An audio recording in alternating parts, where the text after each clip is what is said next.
Hello and welcome everyone to Building Perspective, the new WorldGBC series, where I will be discussing the future of the global sustainable built environment with the leaders that are forging the way. Throughout the year, we will be inviting built environment leaders to share their expertise, collaborate, and discuss the top-of-mind sustainability challenges we face as a sector. We'll hear the human stories behind their successes and how we are together catalyzing the sustainable buildings movement for everyone everywhere. My name is Cristina Gamboa. I'm the CEO of the World Green Building Council, and today I am with Thomas Mueller. He is the president and CEO of the Canada Green Building Council. So Thomas is globally recognized authority and speaker in green buildings. It's an honor to welcome him today and to hear more about his inspiring building perspective. Thank you so much, Thomas, for joining me today. Nice to see you, Christina. I'm really looking forward to a conversation because, as you know, in Canada we have a very strong support for climate change, and so there's lots to share this morning, or for you it's the afternoon. For me, it's the morning here in Vancouver on the west coast of Canada. So there's lots to share around climate change and what the building sector is actually doing in Canada to address that. Very exciting. And Thomas, you've been in this movement for a while, and I wanted also to start, while we get into the politics and the momentum of 2021, from your personal leadership perspective. If you could share with our audience, what do you think are the attributes and qualities that are needed for sustainable leadership? Oh, that's an interesting question. I don't think there's any specific leadership qualities that are different from any kind of leadership qualities that you need to have. I think that the interesting thing about climate change and green building, and that it's mainly right now, for a large part, it's driven from a non-profit sector, right? And the non-profit sector, like the Green Building Councils, all the Green Building Councils, non-profit societies. And I think there's a different attitude and a different approach that you need to take. When you work in a non-profit environment as compared to a business environment or government environment, you need an incredible amount of persistence and determination to actually move things forward. Because the one advantage that you have as compared to a business, that you can have a wider range of things that you would want to do because it's not financially driven. But the kind of the downside of that is that, business particularly looks at you and says, well, you're non-profit, and what you're proposing is not necessarily going to work in a business world. So one of our missions at the GBC, the Canada Green Building Council, has been to say, well, actually what we are doing, the products and the services that we offer to the industry are actually helping you to improve your business and improve your bottom line while doing good for the planet. So it is, when you're a leader in that space, it becomes very, you have to be very determined and very persistent. You have to be able to kind of on a daily, weekly, monthly basis just dust yourself off, get up again and try again. And that's kind of the nature of our business. And in terms of your leadership, let's say journey also, Thomas, right? Yeah. Fast forwarding in today, there's a transformation, there's a shift in the movement, and there's momentum. Yeah. And in that change, what are your priorities today? What drives you today? What are the drivers in your work? In my work? Well, it's an interesting change that we're seeing, because when the council started off, particularly Canada Green Building Council, they're very driven by the rating system. So we used LEED. So everything we did was kind of around the rating system because everybody wanted to use it and was very new. And it has been, and it continues in Canada. LEED is hugely successful. Like we have after China, we're the second largest adoption of LEED in the world. And so it's a significant uptake. But I think you need to look at the rating system is one part that measures performance and sets guidelines. But what else does the industry actually need to move forward, right? There has to be more. So we have spent quite a bit of time at GBCs, particularly over the last 5 years, to kind of build out the organization around, market research, not academic research, market research, advocacy, really working, developing relationships with senior levels of government, right? And bringing new programs and new tools and new initiatives that really support the industry. So what we shifted is, rather than coming out as, typical environmental organization would do this. There's a standard and then use that. We shifted now to actually listening more to the industry. What does the market need? What does it want in order to move forward? Without compromising that we want to be very ambitious. We want to be very ambitious in terms of where we're going to go. We want to be innovative and ambitious in moving forward. So we organized our programs around 4 pillars now. One is green building as a holistic concept that's good for environment, health, like really around sustainability. It's the holistic concept of green building. The second one is zero carbon. So that's the new language, that's the new direction. Everything we do on this planet, pretty much everything, is generating carbon. If it's food, or pumping water, or generating waste, everything we do generates carbon. So there needs to be a focus on zero carbon. The third one is, which we realized through our research, is in order to reach our climate change goals, and this is really critical. In order to reach our climate change goals, we need to retrofit buildings, large buildings at scale. So it's not good enough to have like 10 zero carbon buildings. We need tens of thousands of buildings, existing buildings that need to be retrofitted. And without it, we cannot reach our climate change goals. There's no way that we can get there without it. And not even talk about homes, like renovating homes, I'm just talking about buildings. So we need to do this at scale. And then the next leg, the fourth leg, is workforce development.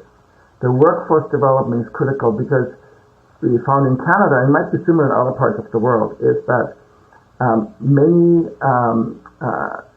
particularly trades and contractors and so, as we're nearing retirement, we already have a shortage that's coming up in terms of the industry need for expertise and just sheer workforce. The other part is that most of these workers and trades don't have the skill to actually build low carbon buildings. So we have a double problem. So really the focus needs to be in not only having more young people, enticing them into the industry, but also upskilling, better skills, better knowledge in how to develop green buildings. So we work around these 4 pillars to move the industry forward, and as part of that, we're engaging in coalitions, in collaboration with other organizations that we haven't collaborated before. Particularly workforce, we collaborate now with, unions and others that all have a similar interest to move this forward. In that context, I know you have been leading a lot of the retrofit discussion and advocacy in Canada recently, and that you have had a good policy wins. Could you name a few to inspire our audiences and GBCs in this road to COP26? What is happening in Canada and its ambitions in terms of improving buildings and in general cities and the quality of life of Canadians? So you have a relatively good base in Canada that the government is currently in power, the Trudeau government. Very early on in their mandate, it's about now 4 or 5 years ago, they did introduce a price on carbon. So by 2022, 2023, we're going to have a $50 per ton price of carbon in Canada across the sector, across the industry. Everybody has to pay it in one form or another. But they put it in a way that is actually more of a tax shift, because the people get the same amount of money back in terms of their tax return. So families get the money back. So it's how they spend the money rather than a new net tax, which in North America is always difficult to implement. Nobody likes taxes, right? I see. And it's actually a price on carbon. It's not a carbon tax, it's a price on carbon to recognize, the impact that carbon has on everything you do. So we have a good base, and they now announced that they're going to want to bring it up to $170 a ton by 2030 as a driver to support individuals and businesses to make better decisions around reducing carbon emissions. It provides a lot of flexibility into the marketplace, and you can decide which other support to decide how you want to do that rather than being too prescriptive, right? But it's an interplay between regulation and prescriptive. And so government also is increasing the building code. They're planning to introduce a retrofit code in Canada. And some of the provinces already have, and cities have already more stringent requirements when it comes to carbon. So it's a bit of a mix of initiatives, but all pointing in the same direction. Now, the retrofit is the one that we really have put, like you said, we put a lot of effort into that. And for that reason is because it's so critical to achieve our climate change goals. Because what it means is we can't really build our way out of it. There's no way, right? Because there's just no way that we build our way out of it. So the strategy is really that we should build all larger buildings, those over 25,000 square feet, to zero carbon operationally. So I think to build the building stock of the future, right, we have to do that, like without question. And that's going to be a challenge to have all these buildings built to zero carbon. I mean, we can do it now. And the other part is just retrofitting at scale. And some of the policy wins that we have had, and probably the biggest one is that the federal government created an infrastructure bank, the Canada Infrastructure Bank. And the Canada Infrastructure Bank has, I don't know the exact amount, but I think it's $38 billion with support to invest in infrastructure. Transit systems, bridges, those kinds of things. But because of the overall policy direction, there's been a change in what the infrastructure bank is actually supposed to focus on. And last year they announced that they're going to invest $2 billion into building retrofit. So basically, the infrastructure bank is working on a financing system on how building retrofits can be financed to achieve deeper reduction in carbon emissions. Yeah, interesting. And I also really appreciate your leadership in what you do, Thomas, that you also pair those pillars always with reports, right? Yeah. Like, though each of those priorities you mentioned have reports behind them, a business case, for net zero, the retrofit, and the workforce. All of those have reports, and I really encourage our audience to look it up in your website. We'll share it as we roll out this conversation. And I would like also to ask you, Thomas. WorldGBC put out there in 2015, I think, this from Advancing Net Zero program, the Net Zero Carbon Buildings Commitment. You said you have a net zero standard. It has been a great partnership also as we rolled that standard out, because there's a lot of collaboration as we get other markets into this journey. And since you've seen the evolution of the industry, what do you think is the role of net zero in scaling up action in this sector? Do you think there's something here that is more of an accelerator than the previous years that we have been witnessing in the movement? Is there something here shifting with net zero? There is, the pandemic is a bit of a disruptor, and I take both heart in it that climate change and zero carbon is still front of mind. And I do see that there's a huge opportunity for us to, when we come back, and which is like we see light at the end of the tunnel now, that we invest in the right things. So when government gives away money, that they invest in a green recovery, just a recovery. But in terms of the zero carbon, what we do see is there's a building, that the level of interest is really building. The owners and developers are just trying to figure out on how to best do it, and understanding what the risk is associated with doing zero carbon building. And really, so far, the only risk that's been identified is the upfront cost, because it's still, as compared to LEED buildings, because we had all these LEED buildings, we have a sector that's actually ready to do zero carbon buildings, and we can do them right now, right? The people that are knowledgeable and committed can do them right now at a reasonable cost, definitely, and we see many examples of that. So there's not this huge price escalation that people think these buildings will cost. But if you want to scale it up, there are people getting into this that maybe know less about it, and If you don't have the knowledge and maybe you don't have the right consultant, things can get off the rails, right? So you have to be careful. But there is this interest, and we see it now, for example, from commercial real estate portfolio owners. They own like office buildings and retail and residential and industrial, and they are trying to figure out now, how do we get our entire portfolio of buildings to low carbon over the next 30 years? And I guess, Thomas, to also to share more about your leadership, I would like you to finish up this conversation by doing us like a fire initiation here on your 3 top learnings of being a CEO of Canada. My 3 top learnings. 3 top learnings. What is it like?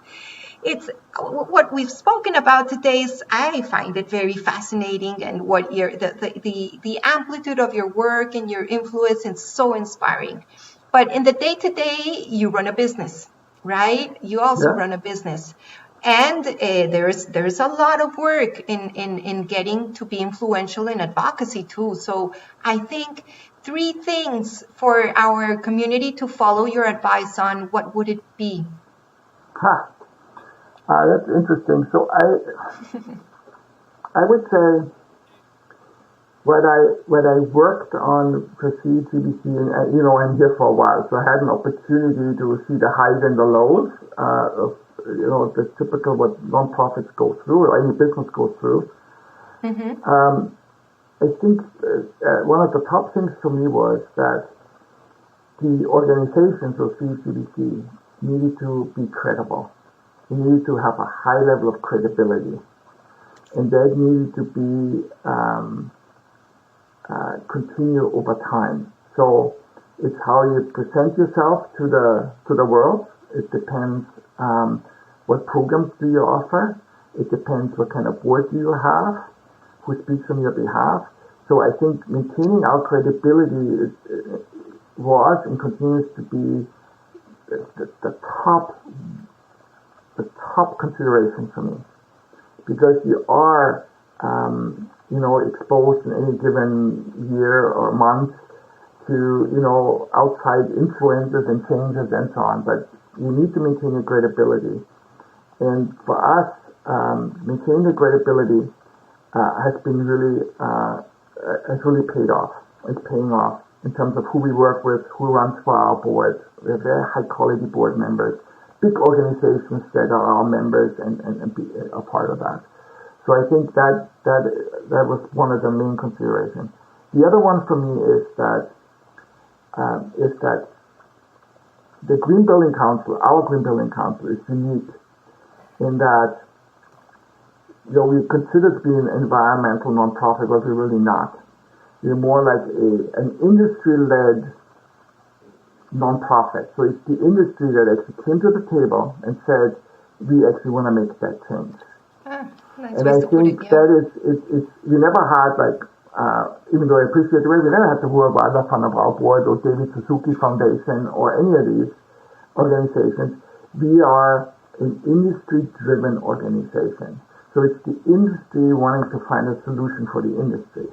And that's a different outlook. So we're really bridging the gap that has existed between the environment and business. And I think that also it comes out, contributes to our credibility, because we trying to understand that businesses have constraints, just like government has constraints. They have constraints, but we don't take them as we don't say, well, you can overcome these constraints if you're innovative and smart and so on. So we don't support the status quo. And so, and going back to what I said earlier, I really believe that business needs to lead this. Business needs to, and maybe through the sustainable finance and what we're seeing now, business is actually stepping forward and say, you're starting to lead this now, because when business leads it, it will just proliferate and grow and accelerate at an enormous rate. So we are that bridge, right? We're that bridge between, and that's often when we work with government. Government that is a policymaker, is a regulator, is a funder, But they don't have necessarily, government doesn't necessarily have the connection to business. And business doesn't like government to be too much involved with them. And so to be that bridge, so that's the second one, like being business led. And I would say, because the risk working with government is depending which party is in power. Well, you're right. It's kind of also relying on research, on market evidence, on best practice to lead the way on the priorities. And I guess that's great advice. So work on keeping your credibility. 2, keep on being business-led, because that also provides the vision of the possible to government, and it inspires others to follow suit, right? When you show that it is a success in terms of transforming and creating value and doing good too. So it's the marriage of profit and purpose. Exactly, profit and purpose. And I think in the green buildings, and I know WorldGBC, you do that as well, because you have the corporate advisory boards.